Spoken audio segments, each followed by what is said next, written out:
Buenas noches, hermanos y hermanas. Es siempre un gusto estar con ustedes y es un gusto también para mí personalmente hablar sobre este tema de transformación de conflictos. Hoy vamos a ver la segunda parte de 5 en la cual he dividido todo este tema. Hay que recordar de que solamente estamos viendo la superficialidad del tema, ¿verdad? No estamos profundizando porque tampoco hay un espacio para profundizar. Se profundiza en el diálogo, se profundiza cualquier tema en la interacción, pero no de esta manera. Entonces, eh, solamente estoy tocando la superficialidad del tema de transformación de conflictos y por lo tanto eh, sí es tarea de cada uno de nosotros y de ustedes también de poder profundizar en esto, ¿verdad? En este tema tan importante para la convivencia como familia, la convivencia ciudadana y fundamentalmente la convivencia cristiana también, o eclesial. Eso es importante para poder entonces ir reflexionando, profundizando sobre este y otros temas. La otra cosa que quiero decir también es que a partir de la próxima semana ya el pastor Luis va a asumir los días martes como de costumbre y yo pasaría los días jueves porque yo estaría el jueves 4 de julio cubriendo todo el tiempo que el pastor Carlos va a estar eh, disfrutando de sus vacaciones. Entonces, vamos a orar, oremos. Querido Dios, te damos las gracias porque nos permite vivir en este día.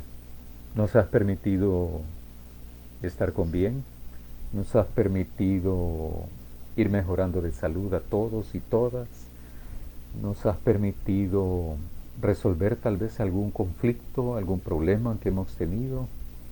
Te damos gracias porque nos das la vida y hemos disfrutado hasta el día, hasta esta hora, la vida.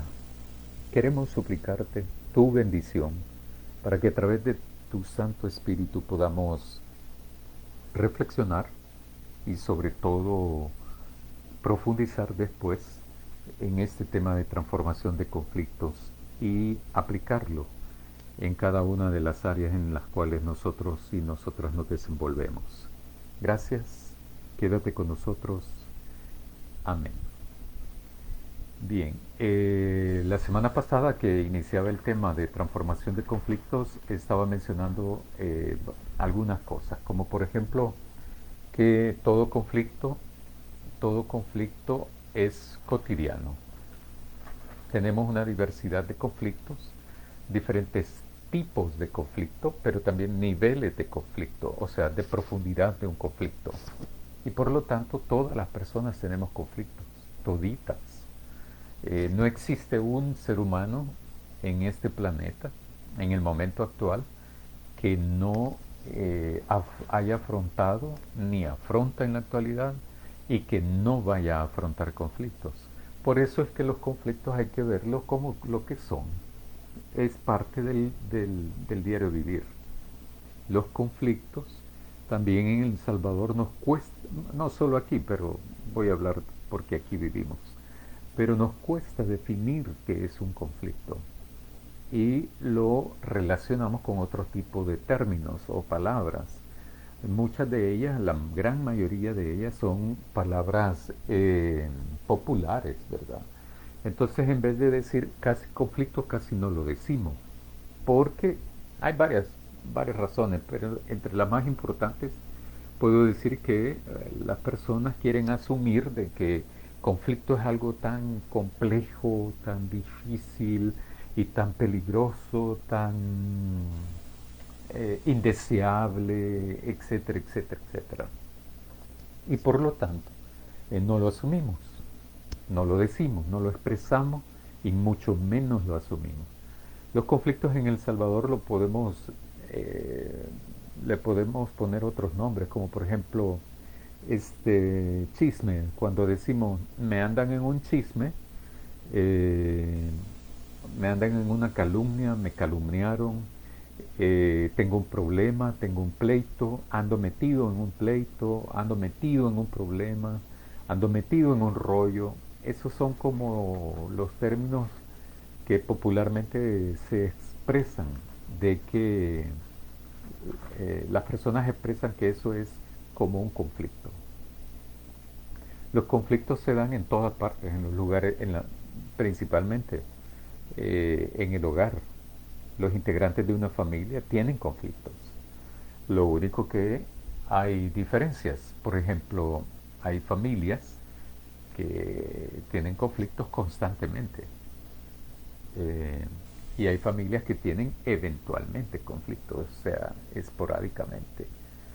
Eh, hay conflictos dentro del hogar, entre parejas, de novios, de casados, de parejas, de esposos, pero también entre padres e hijos hay conflictos, entre hermanos, entre la familia extendida, etcétera, etcétera, etcétera. La familia es el lugar, el espacio, mejor dicho, familiar, donde más eh, se ve evidenciados los conflictos. Y muchísimas veces, quizás la mayoría de veces, los conflictos dentro de la familia es que dejan secuelas, dejan heridas, dejan efectos, dejan impacto del cual muchas veces no se pueden recuperar. Por otra parte, los lugares de estudio, los centros educativos, públicos, privados, lo que sea, primaria, secundaria, bachillerato, universidad, todos esos lugares son propicios para los conflictos. Los lugares de trabajo también hay conflictos. Dentro de las iglesias hay conflictos. O sea, donde haya seres humanos, hay conflictos. Eh, a veces, a veces, hay personas que aunque estén solas tienen conflictos, ¿verdad? Porque lo generan. Los conflictos son provocados por los seres humanos, nos provocan a conflicto, nosotros provocamos a conflicto, pero también nosotros nos generamos conflictos. Y aquí tiene mucho que ver las percepciones. Entonces las percepciones son subjetivas, totalmente. Por eso se llama así, percepciones. Son lo que uno percibe, no lo que es, sino lo que percibe y cómo lo interpreta.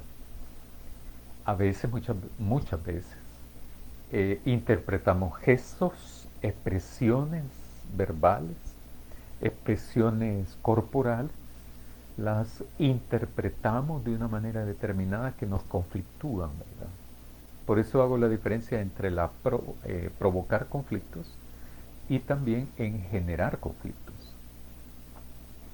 Eh, Todos y todas provocamos conflictos, solo que unos más y otros menos. La idea es cómo transformar esos conflictos. Decía también, y finalmente eso para referirme a lo que decía el martes pasado, eh, los conflictos son cosas cotidianas y también se dan en todas partes. Eh, las iglesias también, hay mucho conflicto en las iglesias.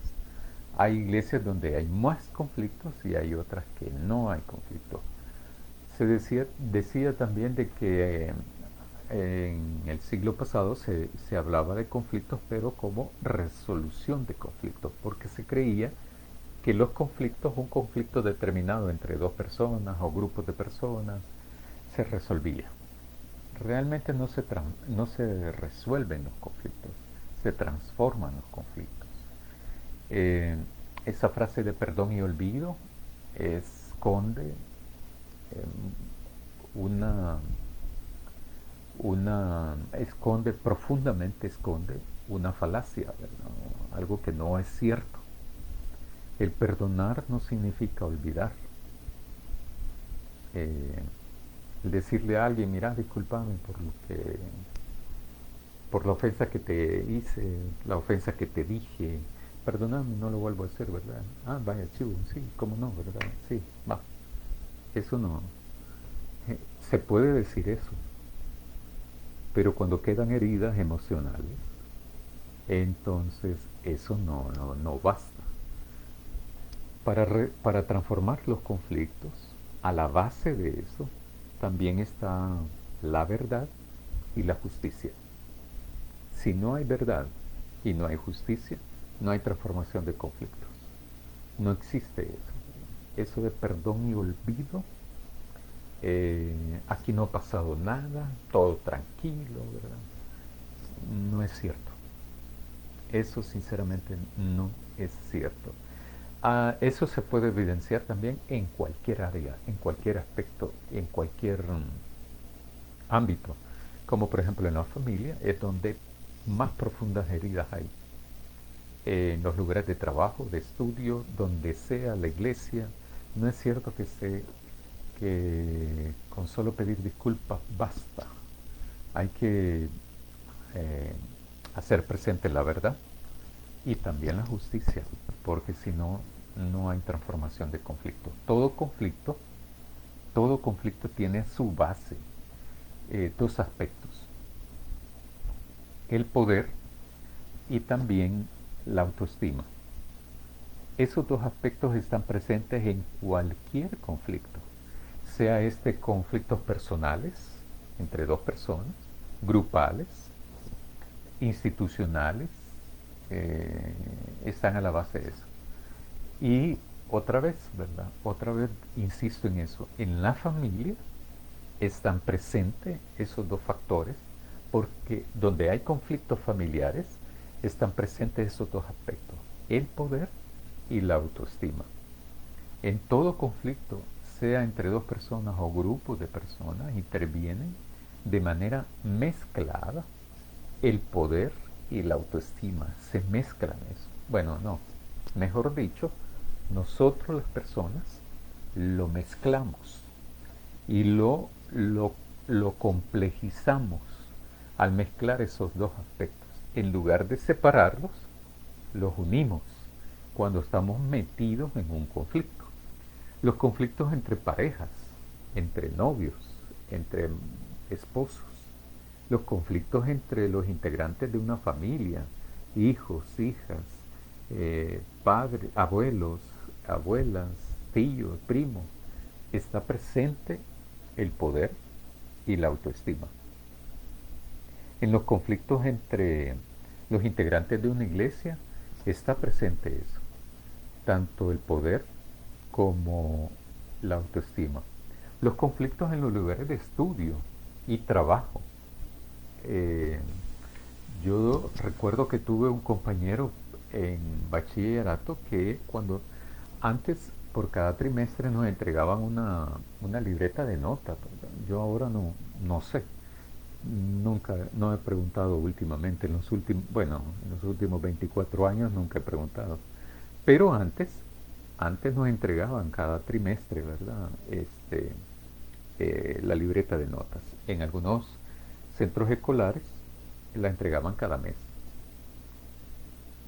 Este compañero, eh, si uno le entregaban la nota y uno, eso me pasaba a mí a veces, me pasaba, o si no veía que se lo hacía a otros compañeros y compañeras, ¿verdad? Cuando uno agarraba la libreta y estaba viendo las notas que había sacado uno, entonces él de repente la agarraba y la arrebataba para ver, ¿verdad? Hacía el cálculo, él ya había hecho el cálculo de él y decía, ah, bueno, te gané, ah, bueno, te gané. Y esa era como la satisfacción de él, ¿verdad?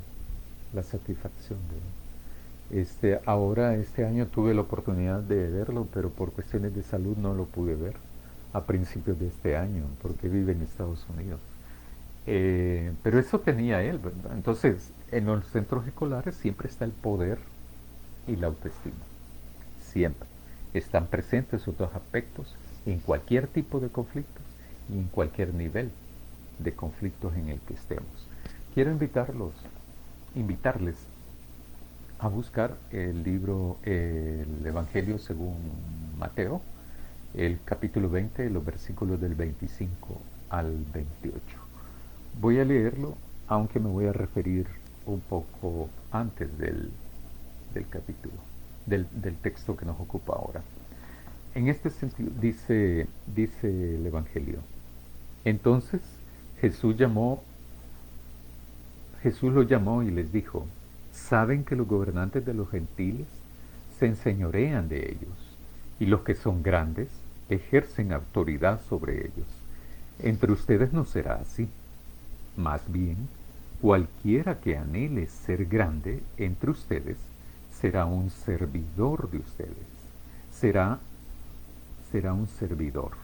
Y el que anhele ser el primero entre ustedes será su siervo. De la misma manera, el Hijo del Hombre no vino para ser servido, sino para servir y para dar su vida en rescate por muchos. Me quiero referir a, en este texto me quiero referir a lo que ha pasado un poco antes. Yendo Jesús y los discípulos a Jerusalén, cuenta el texto, lo que ha pasado antes del texto que acabo de leer. Jesús estaba caminando junto con los discípulos y las discípulas y otra gente más que le acompañaba. Iban para Jerusalén. Él previene y anuncia a los 12, los aparta y les dice, ¿verdad? Les previene, les advierte, les pone en auto, ¿verdad? Que Él será entregado a los principales sacerdotes y escribas, quienes les condenarán a muerte.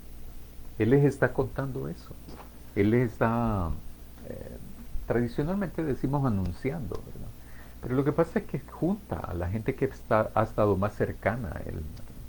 Y los aparta para decirles esto, porque hay más gente que va con Él hacia Jerusalén.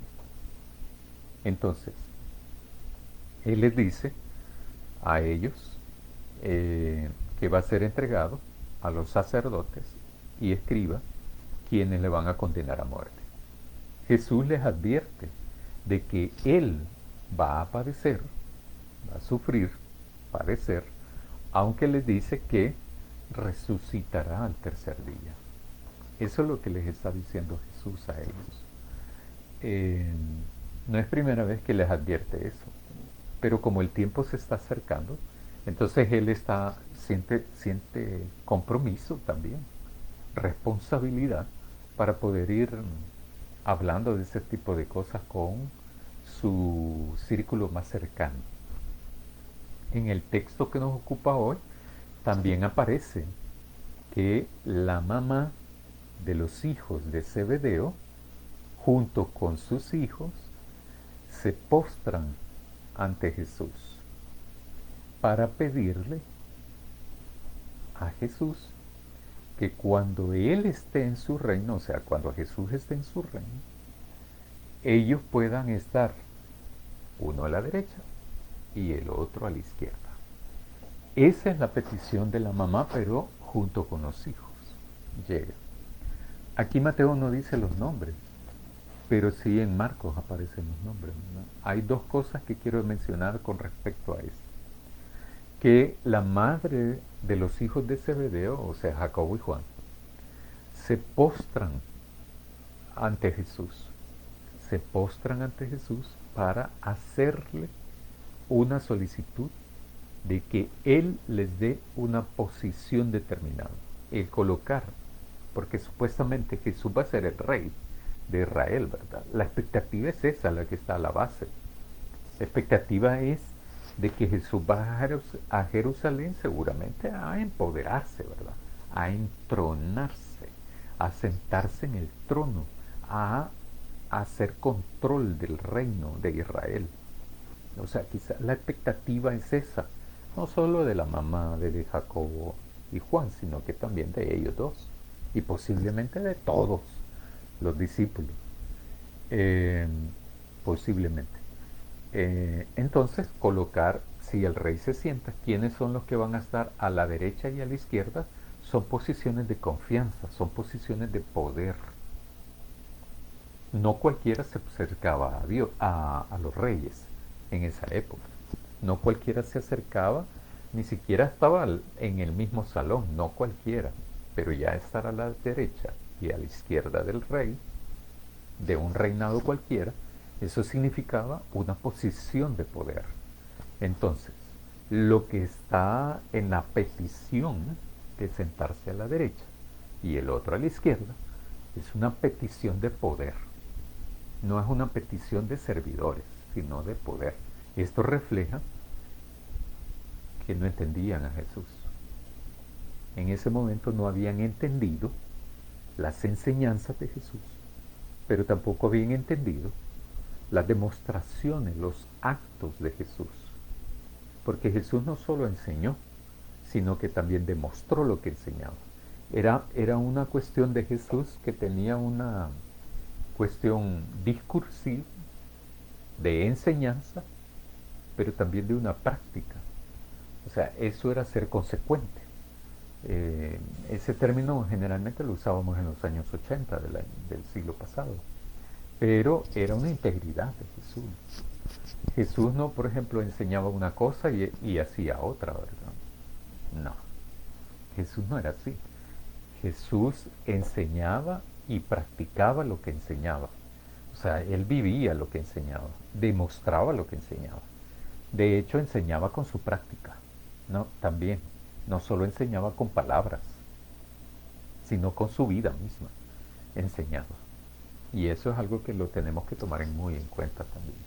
Entonces ellos, la mamá de Jacobo y Juan, los hijos de Zebedeo, no entendían, no entendían. Posiblemente el resto tampoco entendían a Jesús. Nada en lo que les había enseñado, ni demostrado. Les rinden pleitesía, ¿verdad? El postrarse es una actitud de pleitesía a los reyes. En este caso, a Jesús. Lo que le pide a Jesús es una posición de poder, de influencia. Eso de influencia creo que no refleja fielmente eso. Es poder lo que quieren, ¿verdad? ¿Poder para qué? No era para nada bueno, sino más bien era para tener privilegios y tener el poder de tener privilegios, pero también tener poder para mandar a otros, darles instrucciones a otros, ¿verdad? Decirle a la gente qué hay que hacer. Entonces, qué lejos estaban ellos, la madre y sus hijos, de entender a Jesucristo. Su interés era obtener una cuota de poder. ¿Para qué? Y es por eso precisamente, porque no habían entendido. Por otra parte, entonces, el texto que leí, Jesús responde de una manera honesta, sincera, pero también amable. Jesús no era tan bronquero, ¿verdad? Entonces, Jesús sí era directo para decir las cosas, pero ser directo para decir las cosas no es ser grosero. Entonces, Jesús, si fue sincero, fue honesto, pero también fue amable para responderle. Los gobernantes de esta tierra, los gobernantes de este mundo, hay una versión que no recuerdo el nombre, que es de Luis Alonso Schocker, que dice los gobernantes de las naciones paganas, dice ahí, ¿verdad? Y tiene mucho sentido eso. Entonces los gobernantes de esta tierra, o sea, ¿quiénes son los gobernantes de esta tierra en esa época? Reyes, príncipes, reyes. Se enseñorean de sus naciones, responde Jesús. Enseñorear es dominar. Dominar primero a las personas, pero también dominar las cosas y los recursos que están bajo su reinado. Entonces, lo que Jesús está planteando es que los gobernantes de esta tierra, Él no dice nosotros los gobernantes, no, no, no, porque Jesús no va para ahí, ¿verdad? Todos sabemos eso ya. Pero los gobernantes de esta tierra, los gobernantes de este mundo, o sea, de estas sociedades, de estos pueblos, de estas naciones, los gobernantes de estas naciones se enseñorean para dominar a las personas, para dominar las cosas y los recursos que hay en esas naciones. Se enseñorean significa eso, dominar, tener poder, para ejercer ese poder de dominación. Jesús entonces agrega, pero entre ustedes no será así, porque el que quiera hacerse grande será el servidor. Y el término aquí es un término de sirviente. Y el que quiera ser el primero entre ustedes será su siervo, su servidor, su sirviente. O sea, lo que plantea Jesús es un cambio de mentalidad también, de la estructura de valores que cada ser humano tenemos, que la cultura de cada país nos enseña y nosotros lo aprendemos. Porque mientras en la sociedad secular actual nadie quiere ser último, nadie. Hasta decimos un dicho bien grosero en el país, ¿verdad? Al tonto ni Dios lo quiere. ¿No es cierto? Ese dicho es totalmente falso, denigrante e injusto. Lo que promueve ese dicho popular de que al tonto ni Dios lo quiere es que lo que quiere decir eso es una absoluta discriminación. Una discriminación terrible y absoluta. ¿Quién va a querer ser último? Los tontos. Nadie quiere ser último. Nadie quiere ser sirviente. De nadie. ¿Verdad? Acuérdense los dos aspectos que intervienen en los conflictos, ¿verdad? El poder y la autoestima. En ese sentido, entonces, Jesús va agregando cosas en su planteamiento, en su respuesta a la mamá de Jacobo y Juan, de los hijos de Zebedeo. Jesús entonces les dice, ¿verdad? Entre ustedes no será así. Tampoco el término que está escrito en el Evangelio según Mateo no dice si quieren, si les gusta, si lo deciden, si aceptan. No nos está pidiendo permiso a nadie. No nos bueno, ni a ellos ni a nosotros, pues. O sea, Jesús no nos está diciendo, miren, si ustedes quieren, no sean así entre ustedes, ¿verdad? No, no será así entre ustedes. A mí me deja que pensar eso, por ejemplo, ¿es que acaso un altanero, un prepotente, ¿verdad? Así como los gobernantes de este mundo, va a mezclarse, va a filtrarse, va a ser parte del reino de Dios?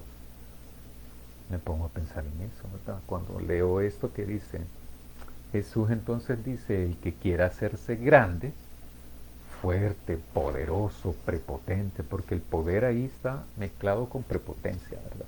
El enseñorearse. Enseñorearse es dominar, dominar. Jesús entonces dice, el que quiera hacerse grande, será servidor. Y el que quiera ser el primero entre ustedes, será su siervo. Y entonces Jesús plantea que el poder no es a través de la imposición. El poder no es a través de la dominación, sino a través del servicio. A veces Bueno, hay personas, miembros de iglesia, ¿verdad? Que no mucho les gusta eso, pero ahí está. Y como el Evangelio no es que esto sí voy a obedecer, esto no, porque a mí no me gusta, no me parece, ¿verdad? Etcétera, etcétera. O crees todo o no crees, ¿verdad? Finalmente Jesús se pone como un buen ejemplo.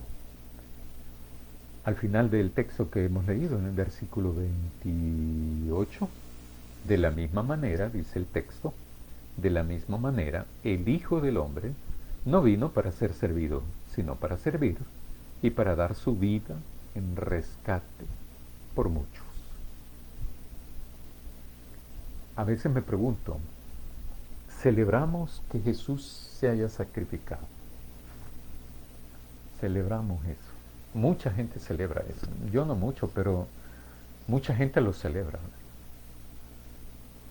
Y es algo que yo mencioné también el martes pasado, sobre el precio de la gracia. Cuando se celebra que otro se sacrificie, chivo, eso es fantástico, ¿verdad? Pero cuando nos toca a nosotros hacer nuestra parte, ahí ya no nos gusta. Entonces, tampoco tranza Jesús con ese tipo de cosas. Entonces, finalmente Jesús se pone como un buen ejemplo. Él vino para servir y dar su vida en rescate por muchos, no por todos. La oferta sí es para todos, para todas, pero no todos ni todas queremos comprometernos con ese estilo de vida y ese estilo de proceder, ese estilo de pensar, porque implicará cambiarnos la estructura de valores, la estructura mental que tenemos, hemos aprendido de este mundo y cambiarla por la estructura de valores del reino de Dios. Entonces el poder para dominar, el poder para imponerse a otras personas, no tiene nada que ver con el reino de Dios. No tiene nada que ver con ser una persona cristiana. Creyente en Jesús, creyente en Dios y en su Santo Espíritu. No tiene nada que ver. Entonces no tiene nada que ver ese tipo de poder para imponerse, para enseñorearse, para dominar. Para dominar. Y si oyen a mi mascota. Entonces, no tiene nada que ver con eso. En todo conflicto interviene el poder y la autoestima. Autoestima.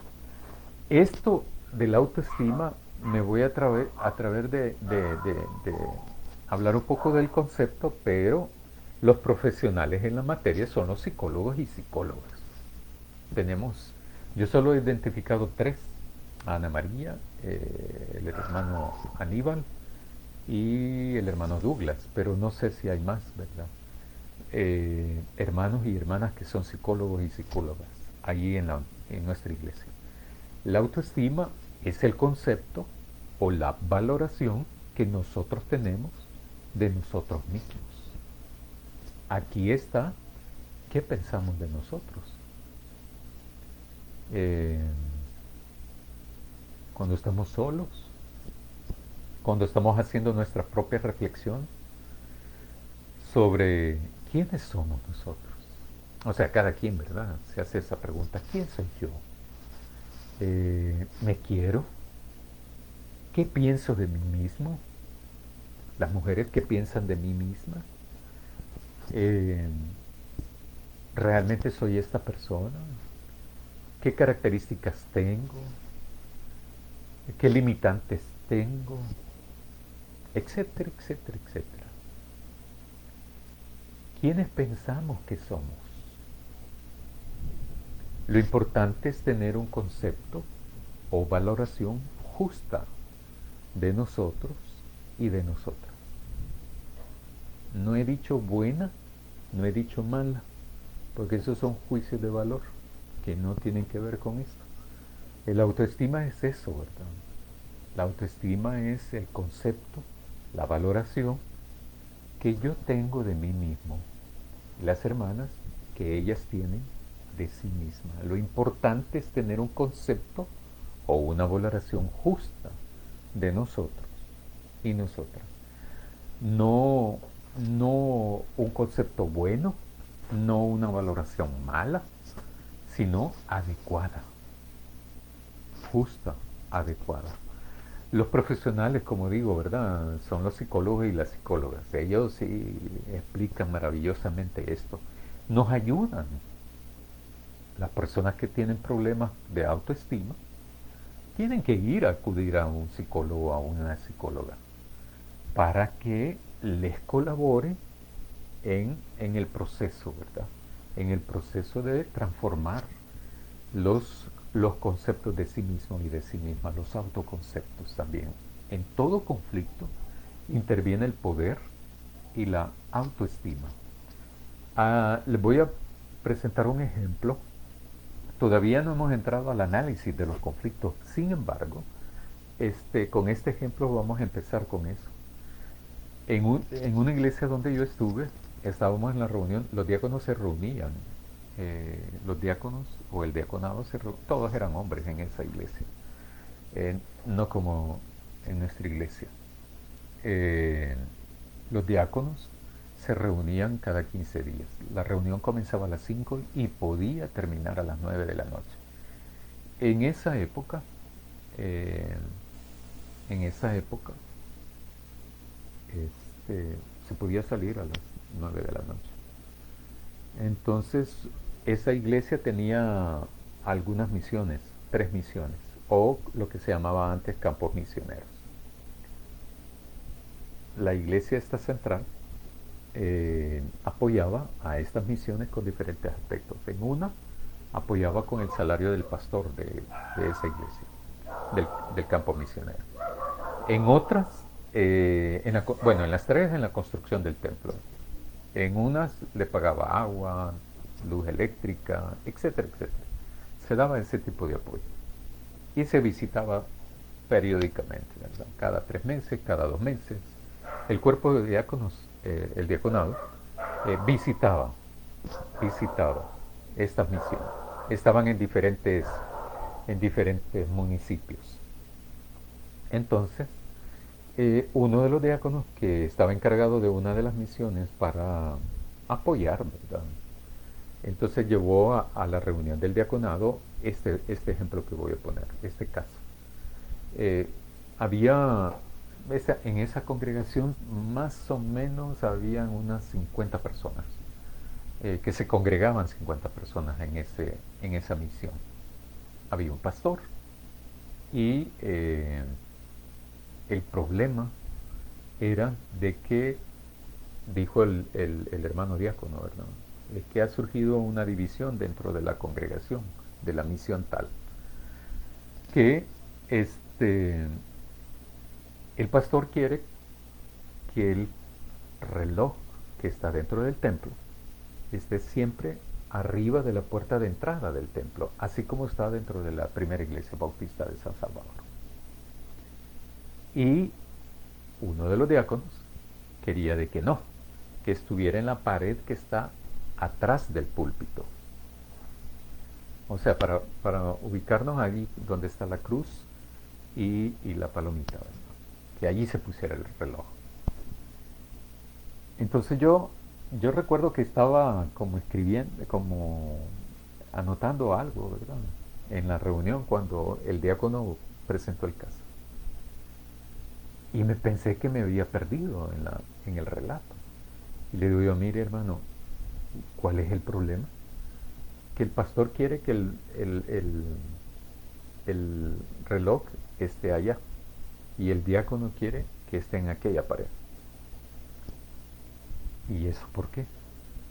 Ah, no, porque dice el pastor que él quiere el reloj allá porque así puede ir viendo cuánto predica. Y el diácono quiere el reloj allá para ir viendo cuánto tiempo predica el pastor. Entonces, yo todavía no daba crédito de lo que estaba escuchando, ¿verdad? O sea, el problema es el reloj. ¿Ve? Sí, man. Y entonces hay en transformación de conflictos, hay acciones que se hacen como para disminuir la intensidad del conflicto, la, disminuir la agresividad. Entonces le digo yo, ¿y por qué no compran otro reloj y lo ponen uno allá y el otro en la otra pared de allá? Así se hizo, así se hizo.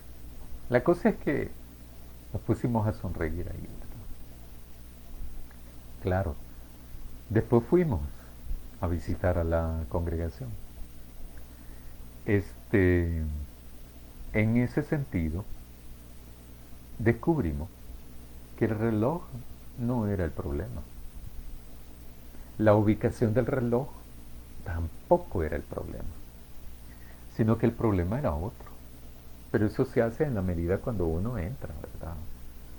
A los diálogos de las partes, porque cada parte tenía un grupo de personas que apoyaban. Había una gente que apoyaba a unos miembros de la congregación, apoyaban al pastor y otros miembros apoyaban al diácono. En este sentido, ahí intervinieron los dos aspectos que les menciono, como por ejemplo el poder y la autoestima. El problema no era el reloj, ni era tampoco la ubicación del reloj, era algo más profundo. Entonces, pero cuando se dan este tipo de conflictos también dentro de las parejas de novios o las parejas de esposos, también intervienen el poder y la autoestima. Si son novios y uno de los dos toma la decisión de irse a almorzar, a comer con sus amigos o amigas y no le dice al otro, y viene el otro o la otra, ¿verdad? Cualquiera puede ser, ¿verdad? Puede ser el chico o la chica, no importa. Este, y te estuve mandando mensajes a tu teléfono, pero no contestaste. Ah, es que salí y me fui con mis amigos, mis amigas, ¿verdad? Y no pudiste revisar el teléfono. Entonces uno, cuando va oyendo ese diálogo, uno puede ya ir identificando que ya la escalada, el espiral del que hablaba yo el martes pasado, va incrementándose, ¿verdad? Entonces, y puede decir las personas, ¿verdad? Sí, pero solamente te pido de que respondas, ¿verdad? Sí, pero es que vos también debes de entender que yo no estaba pendiente del teléfono. Y ahí empieza, ¿verdad? Y eso se da entre esposos también, ¿verdad? ¿Y por qué no me avisaste? No pudiste mandar este un mensaje para que yo esté tranquilo y no me preocupara por ti. Es cuestión de poder, es cuestión de autoestima también. Y también se da entre hermanos, entre hermanos. Hay familias, hay familias donde los hermanos y hermanas compiten por ser los preferidos en el hogar, o el preferido de su papá o de su mamá. Entonces, cuando se da esa lucha de competencia, es donde se generan los conflictos. ¿Cómo abordar esas diferencias? No he dicho tampoco, no, si se fijan, no he dicho quién tiene la razón y quién no, porque eso no es fácil tampoco, ¿verdad? Y más cuando uno llega de afuera a impartir justicia, ¿verdad? Porque a veces las personas que son mediadoras quieren determinar, ¿verdad?, quién tiene la razón y quién no. Eso en transformación de conflictos no se ve, no se da.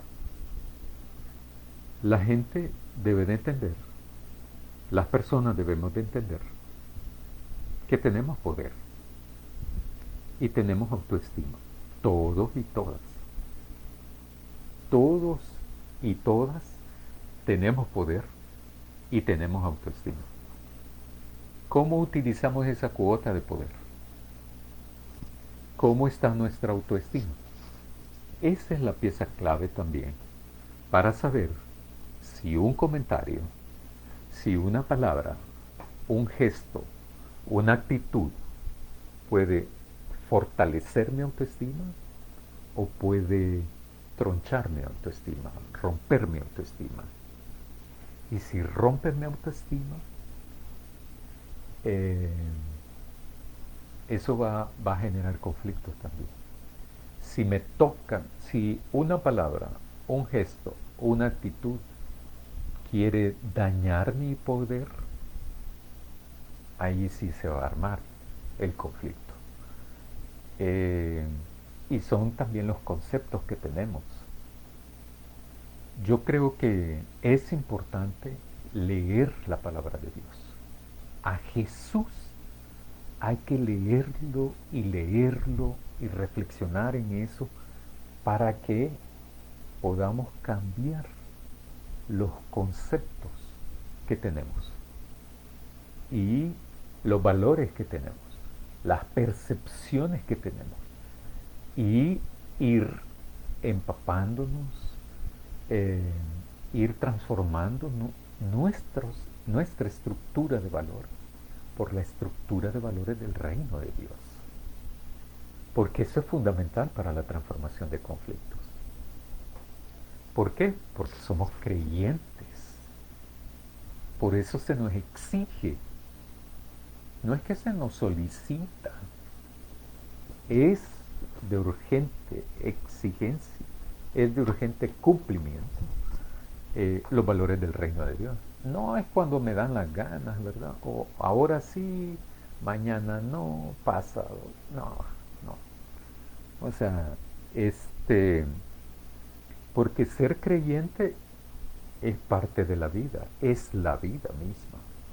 Y es como el Evangelio inunda nuestra vida. No es la cultura lo que inunda nuestra vida. Es el reino de Dios, o la cultura del reino de Dios, sí, ¿verdad?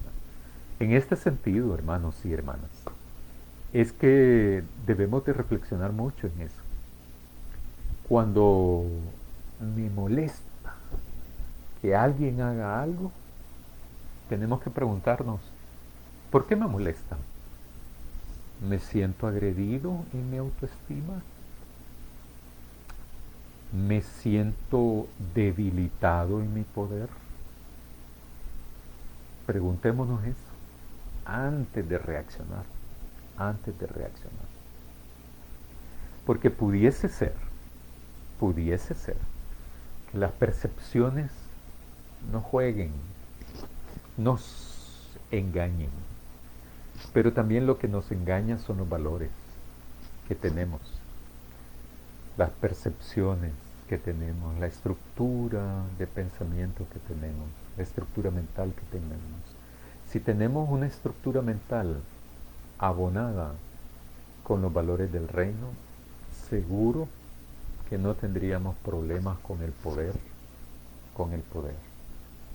Porque los gobernantes de este mundo, los gobernantes de esta tierra, hacen uso del poder para dominar.